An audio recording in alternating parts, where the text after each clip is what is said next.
Welcome to Love's Tender Flame, Tales of Romance. I'm Ardell, reading The Auction Block by Rex Beach. Chapter 8. When Lorelei awoke on the following afternoon, her first inquiry was for Jim, but he had not come home, and her mother knew nothing of his whereabouts. Lorelei ate her breakfast in silence, then in reply to a question, accounted for the lateness of her arrival by saying that she had dined with Mr. Merkel.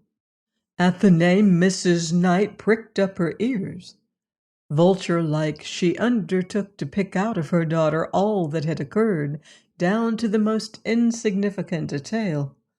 Lorelei had always made a confidant of her mother in such cases, even to the repetition of whole conversations.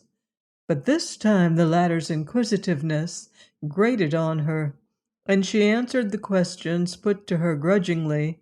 Just why she felt resentful she scarcely knew.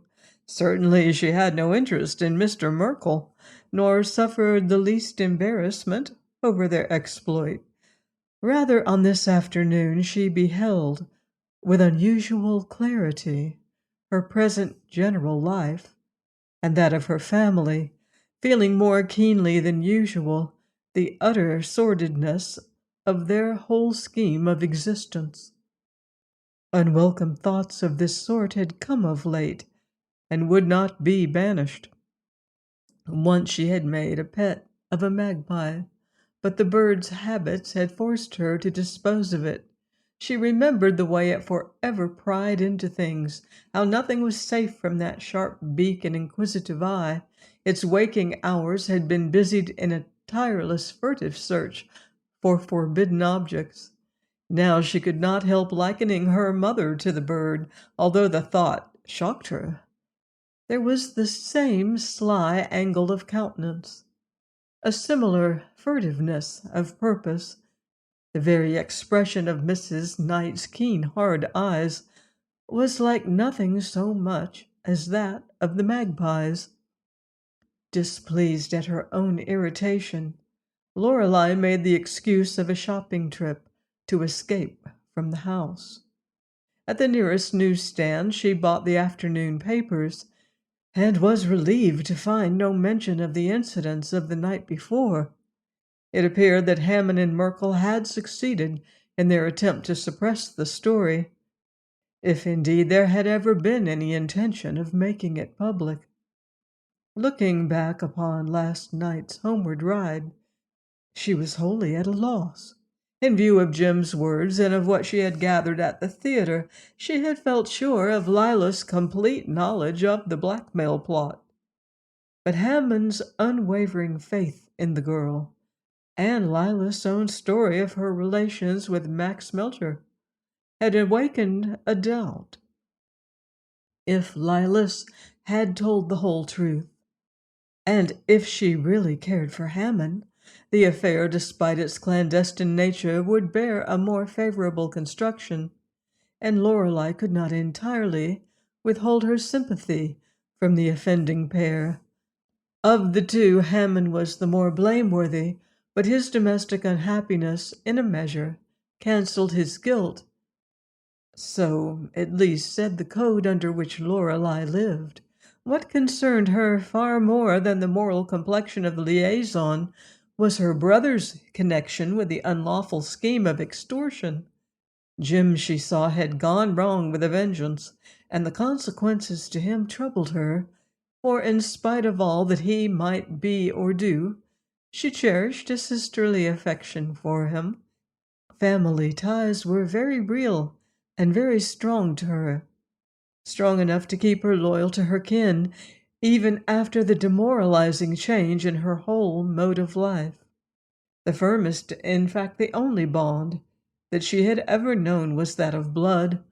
Obedience, faithfulness, and affection had been born in her, and she never thought to question their sacredness. Idling down Fifth Avenue, she found herself in front of a fashionable department store.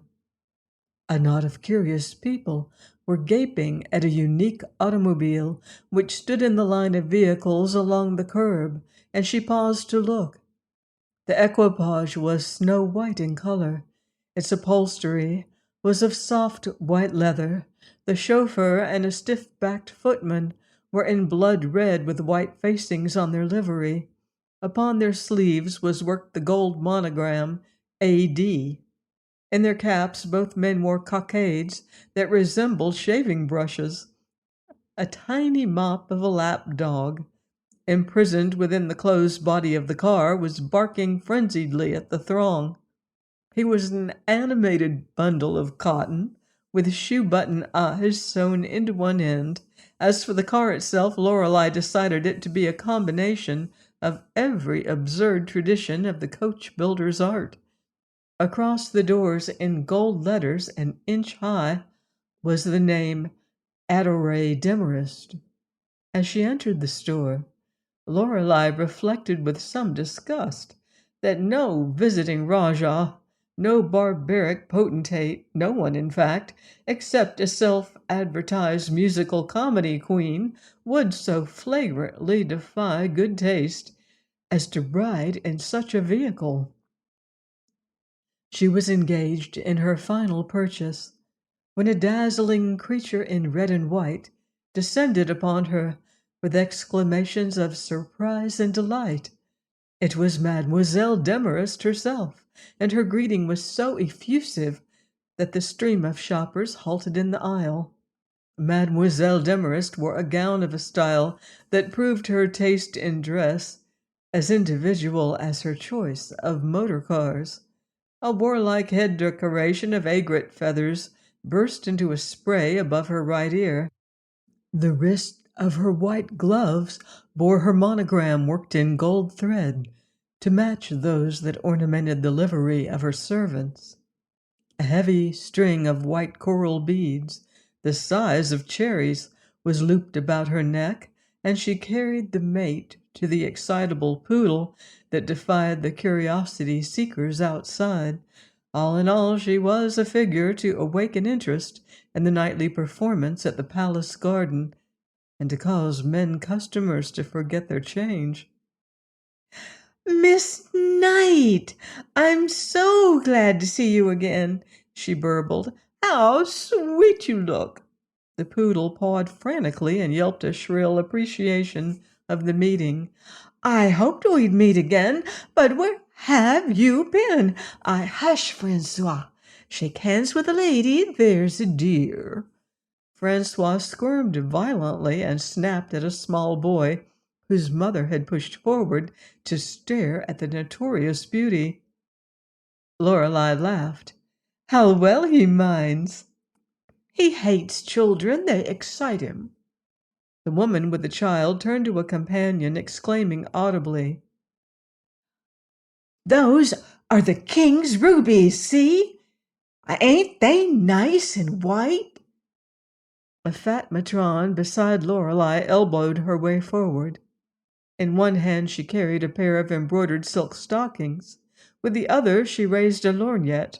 After a measured scrutiny, her lips tightened, her nose lifted, she blew loudly like a porpoise, and gathering her skirts closely, waddled away as if fleeing from contagion.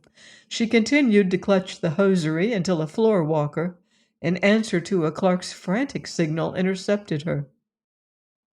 Another crowd promptly gathered to listen to her indignant denial of guilt.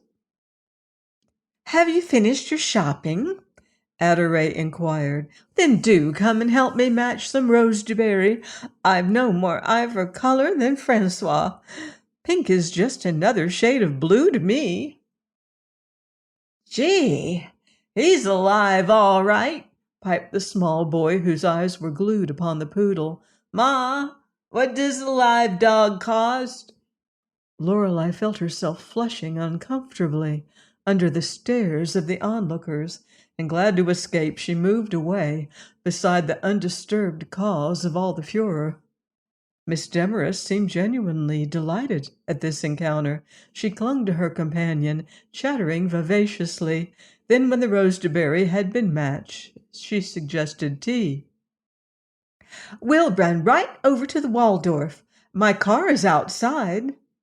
But Lorelei declined, explaining lamely that she did not care for public places. "Really?" "Really.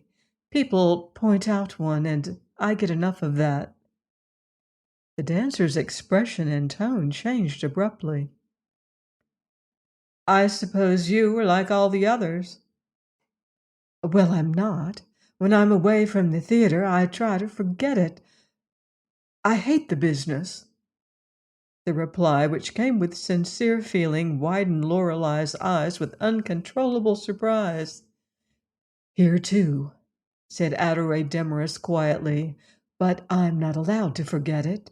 Our first meeting made me think you were out with banners. I was hired on that occasion to be naughty.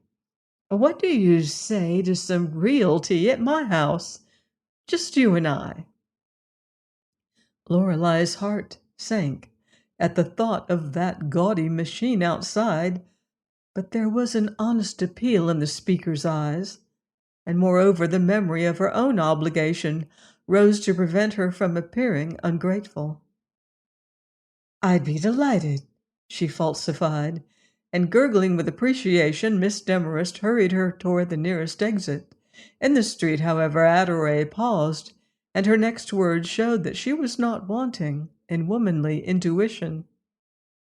"I shan't inflict you with a ride in that circus wagon. It's all right for me, but you're one of the decent kind. If you have a reputation, it won't do to parade it in a showcase. We'll take a taxi." Lorelei's relief must have been obvious, for Adoree sped swiftly to the corner, then was back again without the dog. "If there's anything more conspicuous than a blonde with a white poodle," she explained, "it's two blondes with two poodles." Then she flung herself into the cab and slammed the door. "You must think I'm very rude," her guest ventured. "Nothing of the sort. I know just how you feel." Miss Demarest's smile was a trifle strained. "Only I'm awful lonesome, and I'll take care that nobody sees us." "Now I know I've been nasty." Lorelei felt her embarrassment growing, for this woman differed entirely from what she had expected. Underneath the dancer's extravagant theatricalism, she appeared natural and unaffected. Adoree changed the current of the conversation by saying, "I hope those bloodhounds get to fighting." "Don't you like them?" "Hate 'em. I'd use 'em to scrub the windshield if I had my way." "Why, aren't they yours?" "Oh, I suppose so, as much as that rubber-tired igloo is mine. They're my props, like the two British peers on the box. Gee, I'd like to stick chewing gum in the side whiskers of the tall one. The one with the cramps in his elbows. His name's Riley, and he gets $9 a week for looking like that. A man's board bill isn't particular how it's made nowadays." "How funny." Lorelei was eyeing the speaker with undisguised curiosity. "You're not a Frenchwoman?" "Agnes Smith is the name, decent by descent, but an actress by advertising. What's your game?" My nose is straight, I don't limp, so I'm an actress by force of feature." "Married?" "Hardly." "Want to be?" "Got to be." Both girls laughed unaffectedly. "I like you," said the dancer. "Do you mind if I get out of this cast iron corset and into a kimono when we get home?" "Have you a spare one?" "Dozens, but they're not very clean." "That's lovely. And let's make the tea weak." "Oh, I can't drink anything strong. I'm an awful counterfeit." "I'm beginning to think so. I wonder if I'm dreaming." The girls had much in common. They chattered continuously throughout the short ride, and when they alighted from the taxicab, They disputed over the right to pay for it. When the guest was ushered into Adoree's apartment, she received another surprise, for the place was neither elaborate nor showy. It consisted merely of two large, comfortable rooms overlooking a side street, lined with the monotonous brownstone boarding houses, which for the most part were inhabited by doctors, dressmakers, and semi-professional people. A battered tea kettle was set to boil over an observed alcohol stove that required expert assistance to maintain its equilibrium. Adoree flung out of her finery and donned a Japanese robe, offering another to Lorelei. A plate of limber crackers was unearthed from somewhere, also the disreputable remains of a box of marshmallows. And these, latter Mademoiselle Demorest toasted on a hat pin. "You're the most extraordinary person," her guest at length remarked. "Aren't you going to show me your jewels or anything like that?" "You probably have better jewels of your own," carelessly replied Adoree. Then she voiced a very tame and womanly oath as a marshmallow dripped onto the flames. "Pickles! I spoiled that one." "But the Cabochon rubies are real." "Sure, so is the square toe who brings 'em and takes 'em away. So is the bond that covers 'em.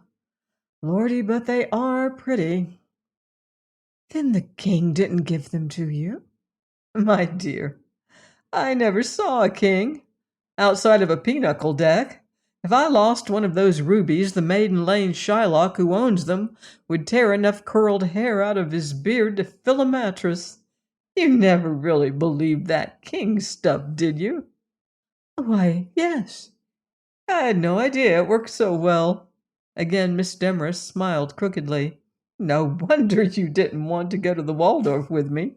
I wonder you consented to come here." "Your advance work is great." "I knew the public swallowed it, but I suppose the profession knew press stuff when they saw it. I sang and I danced for 10 years in this country, and never got better time than the Schutzen Parks and Air Domes. 7 shows a day and a change of act each week. I was Agnes Smith then. Somehow I got the price of a ticket to England, and I figured the music halls would rave over a good kid imitation. But bless you, I starved. I was closed the first place I played. Got the hook. I ate Nabisco's till I got another date, then I pulled the Air Dome stuff that had scored in Little Rock and Michigan City, and it got by somehow. My mother was a Canuck, so I knew some French, and eventually I reached the continent. There I met the old Nick. You may think the devil is a tall, dark man with an ace of spades on his chin and a figure 6 tail. That's what he looks like on the ham cans, but in reality he's a little, fat, bald man with a tenor voice, and he eats cloves. His name is Aubrey Lane, and he can't stand hot weather. Never heard of him, eh? Well, neither had anybody else until I met him. He was in Paris, selling patent garters at the time. He saw me work at a cabaret and told me I was good, but not good enough. I'd known that for years, so he didn't hurt my feelings. He confessed that he was tired of working and intended to have me make a lot of money for him, but warned me that he had expensive tastes and I would have to pay well for the privilege. He was right, I did. But here I am in electric lights on Broadway while he is exercising a wheelchair at Atlantic City. "He's your manager?" He is, that very little thing. He told me I could sing until my back ached and never get anywhere because I lacked brains. Then he offered to make me a star if I'd allow him to hitch his chariot to me on a share of the gross. There was one trifling sacrifice I had to make in the nature of my personal reputation, so he told me. He said I would have to be the best, or else the worst actress in the world in order to land big and support him in the luxury he craved. I couldn't hope to be the best, so he made me the worst. He began by tying a can to the Agnes Smith and handed me Adoree Demorest instead. And then he went to work. He really did work, too, although it nearly killed him. And he's never done anything since. I forgot to mention that I signed a contract with him, which lawyers tell me is the finest example of an airtight time, weather, and waterproof construction that has been seen since the Declaration of Independence. It fits closer than a rubber shirt, always retains its shape, lasts longer than old age, and no metal can touch you. The king fable is a joke on the other side, but New York swallowed it clear up to the sinker, and Aubrey gaffed the palace garden management for a 3 years contract. Of course, my advertised salary's phony, just like the rubies and the wrecked throne and the gilded bandwagon with the poodles and the stuffed suppers on the box. Aubrey owns them all, except the rubies, which he rents. I'm billed as the most notorious woman in America, and the shred of reputation I have left wouldn't make a necktie for a gnat. Whereas in reality, I love marshmallows and tea much more than men. But I'm a star, at the head of my own company, and playing to sidewalk prices. Do you think it was a good bargain? Lorelei had listened with breathless interest. Now she burst out impulsively. "You poor dear!" Miss Smith smiled, but her eyes were tragic. Sometimes I cry when I think about it. I cry a good deal, said she. I didn't realize until too late what it meant. But you see, I was tired of working, tired of ambition, and I wanted to come home. Thank God I have no people. I save all the money I can, and when I get enough, I'm going to take Agnes Smith out of the mothballs, dust her off tenderly, and go to raising ducks. Ducks? What do you mean? What I say, that has always been my ambition. Why not quit now? What's the use? I'm halfway through the swamp. The mud is as deep behind as it is in front. But I'm deathly afraid all the time that I'll be found out. I'd rather be notorious than ridiculous. Of course, Aubrey sees to that. Are you fond of him? Adoree turned up her nose. He's a little pink rabbit. I don't like any man, and I never have. There's only one I'd really care to meet. His name is Campbell Pope. The critic? He is nice. The beast? Did you read what he said about me? I'll never rest until I have a lock of his hair that I've plucked myself. I'd love to have his whole scalp with, say, one ear attached, hanging on my bureau where I could see it every morning when I wake up. Somehow, I don't seem to mind the press stuff that Aubrey puts out, but Pope actually believes what he wrote. And other people will believe it too. Oh, gosh, I'm going to cry again. Lorelei nodded in perfect sympathy. She did not laugh. I haven't any girl chum. Let's be friends, said she. Adoree had been nibbling at marshmallows as she talked. As she wiped her eyes now, she left a smear of powdered sugar on her cheek. I'd love to. I'm simply bursting to confide in somebody, but we couldn't go around together. Why? I don't care what people think. You can't afford to be reckless. We're each playing our own game and chasing the dollar in our own way. The men you met would make life unbearable for you if they knew we were pals. Aubrey was right. A girl must either be mighty good or mighty bad in this business, or make people think she is, which amounts to the same thing. You've had easy going because you're known to be straight. But if you ever get into the papers, watch what will happen. You'll have to fight. You wouldn't like that kind of fighting either, and I'm not sure you could stand it. As Lorelei walked homeward that afternoon, she felt an unaccustomed warmth in her breast, and realized that She, too, had been very lonely in the city. The certainty that she had made a friend gladdened her heart. She looked forward with a thrill to the morrow when she could see Adoree again. During her absence, Jim had returned and departed, but a note was waiting for her. It had been brought by a messenger and read, "Things look bad. I'm afraid we'll be implicated too. Better see your brother quickly. M." Join me next time for another romantic chapter of The Auction Block by Rex Beach, here on Love's Tender Flame. Until then, love deeply and live beautifully.